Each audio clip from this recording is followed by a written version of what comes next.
Hi guys, welcome back to SwitchUp. I'm Mark Walker. A big thanks to Jace, one of the SwitchUp family, who occasionally writes for us, and he's written this review of The Legend of Heroes: Trails of Cold Steel 3. Cheers to NIS for the review copy. It's available on the 30th of June. The Legend of Heroes is a game franchise that dates all the way back to 1989, and a game called Dragon Slayer: Legend of Heroes. Including that game, there have been 14 total mainline games and 3 spin-off ones released under the Legend of Heroes moniker. Much like the Final Fantasy series, these titles share a name but are not all entirely related. Instead, they're broken up into various sub-series. The Trails games consist of 3 separate sub-series, all taking place in the same fictional world of Zemuria, with the Trails of Cold Steel line of games being the most recent. Trails of Cold Steel 3 will be the first of the franchise to release on the Nintendo Switch. As a newcomer to the series, is it worth picking up? Well, let's find out.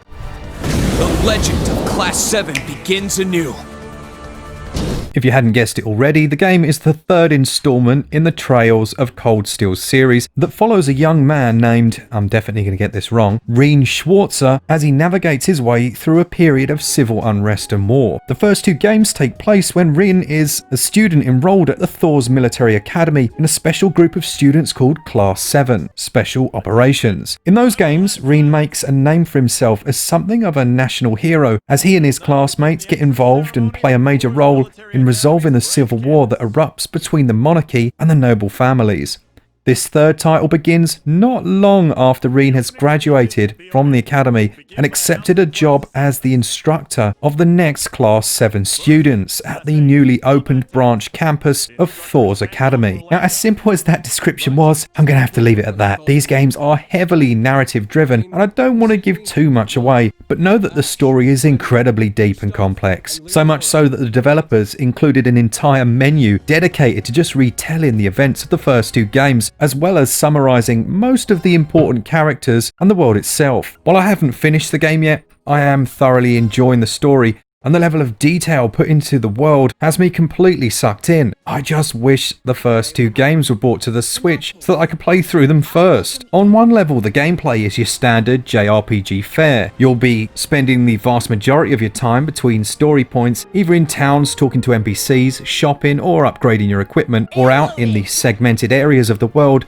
defeating enemies and completing quests. Now, before I get into the finer points though, let me just say that if turn-based combat or linear story-driven experiences are not your cup of tea, then you're not going to like this game. While there are optional side quests and events to see, they all happen alongside the main story, and thus the game is not open world in any way. Since I brought it up, let's talk about the combat system. Now, these really can make or break RPGs for a lot of people, and everyone has their own style that they prefer, but for me, the system here is one of the best I've come across. On any given turn, there are up to 8 actions that can be undertaken, multiple characters and party resources to manage, turn order considerations, and more that all combine to make combat shockingly strategic. Combat is initiated when you run into an enemy creature on the world map. If you run into them from behind before they notice you, this is going to trigger the single advantage, while swiping your weapon and stunning them will trigger the double advantage. However, while on the world map, you'll also have up to 2 charges of a special attack that will give you, you probably guessed it, triple advantage. All 3 types of advantage allow your character to act first, while each one of them will give your character an increasingly greater advantage. The various actions you can take include a standard attack, arts akin to magic spells, crafts, i.e. special attacks, moving around the field, issuing a brave order using an item, swapping in a reserve character, or attempting to flee from battle. Some of these are quite obvious, but I'll go into further detail on a couple. Arts are elemental based spells that can be any combination of area attack or single target attacks, heals, buffs or debuffs. They require EP to use, which is one of the character specific resources shown immediately under the health bar. Each character has a phone-like device called an Arcus 2, which acts as a customizable skill tree. This device has multiple slots that can hold items called quartz, with additional slots able to unlock as you progress through the title. Now, the arts available to each character then depend on which quartz you equip to them. Additionally, the master quartz in the center levels up as you complete battles, unlocking additional arts and stat boosts as it does. Did I mention it was quite a deep system? Crafts are special attacks unique to each character that require CP to use, with the resource shown under the health and EP bars. Additional crafts unlock automatically as you level up or as the story progresses. Each character also has access to an S-craft, which is basically their ultimate attack. It uses up all the available CP and can only be used if you've managed to get that over 100, but it does scale in power up to a maximum of 200. Brave orders are party buffs that can be used on any of your turns so long as you have the required BP to use it. The list of available orders as well as the BP resource is shared across all party members. BP is shown at the top right corner of the combat and is just one more layer to the depth of the combat system. But that's not everything. There are link attacks here as well. No, this is not Zelda. And when used, these create quick time events of sorts, which will help you to build back up that BP, and in turn allow for more powerful attacks, and you can see where this is going. Now, as regards to the turn order, every action you take is accompanied by a delay that determines how far back on the turn order list you fall. For instance, if you simply move your character, there is very little delay, and that character will then be able to act again quite quickly. On the other hand, the more powerful attacks that you use, well, they'll come with a longer delay.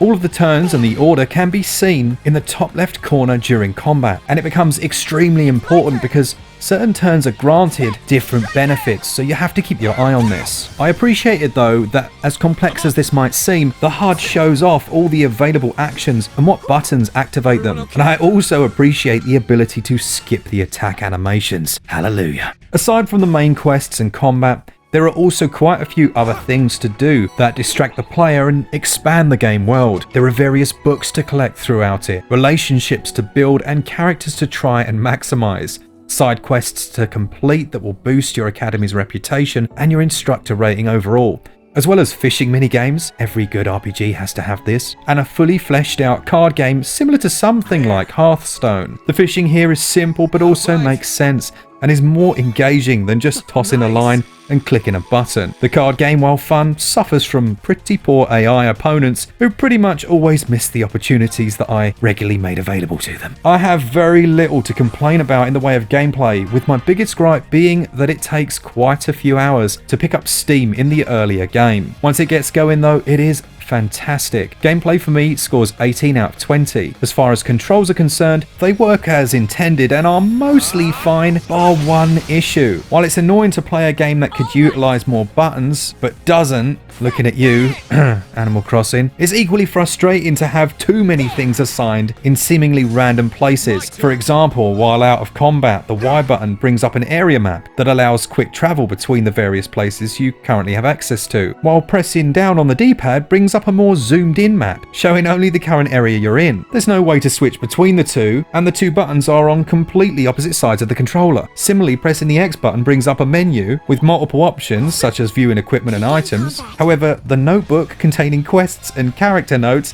cannot be opened from this menu and can only be accessed by pressing the minus button. Even 20 hours in, I'm still forgetting which buttons open which menus because they seem so haphazardly placed around the controller. For this reason, controls receive 14 out of 20.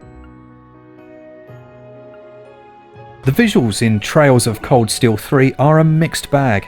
The graphics and performance overall are solid, except for the camera that pans across landscapes and everything gets a bit blurry. The character designs and models are great, and I especially love the over-the-top anime attack animations. My biggest problem with the visuals is the bland colour palette used across the entire game world. Everything is muted and dull, and even things that the character will go on to talk about as being beautiful and vibrant look flat and a bit boring. I also did experience 2 game freezes, both in the same location in one town, which required a game restart, losing any progression that I'd made since my last save. Quite annoying. Audio, on the other hand, is very good, with only one small nitpick from me. The soundtrack, while not being quite as memorable as those of the Final Fantasy series, is still great and at times reminded me of them. The combat sound effects feel like they have proper weight to them, especially with the special attacks. My one gripe, as mentioned, comes with the voice acting. The actors themselves I found to be very believable and fitting with the characters, but the places where voice acting is applied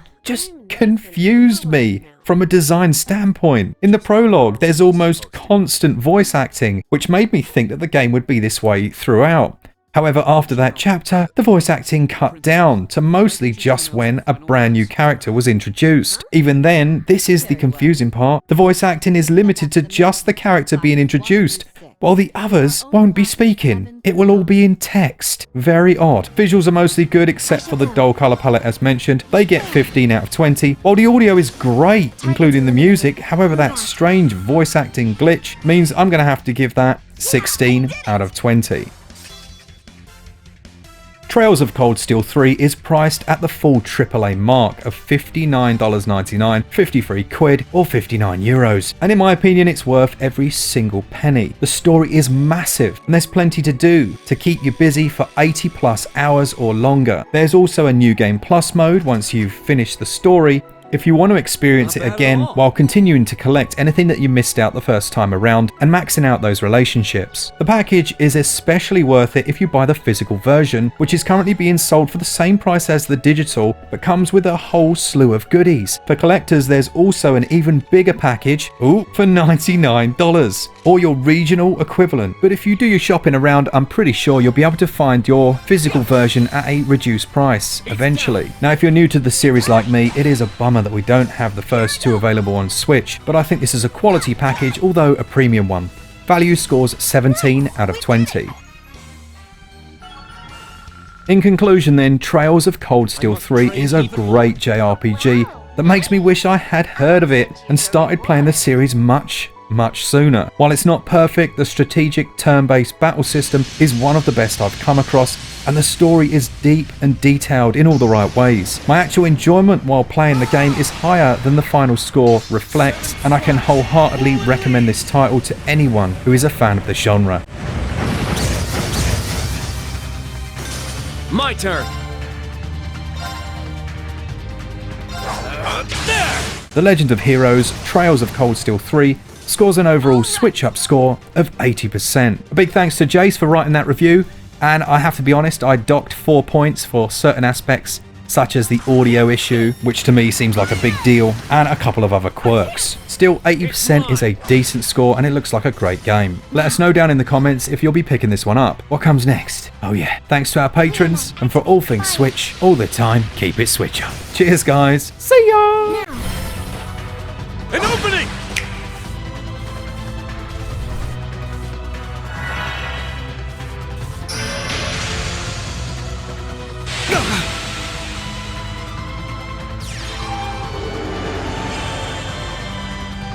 Let's go!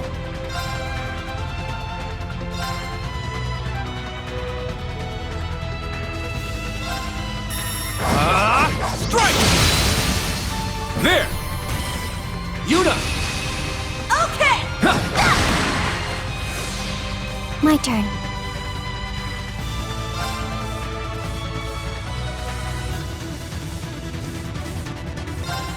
Yeah.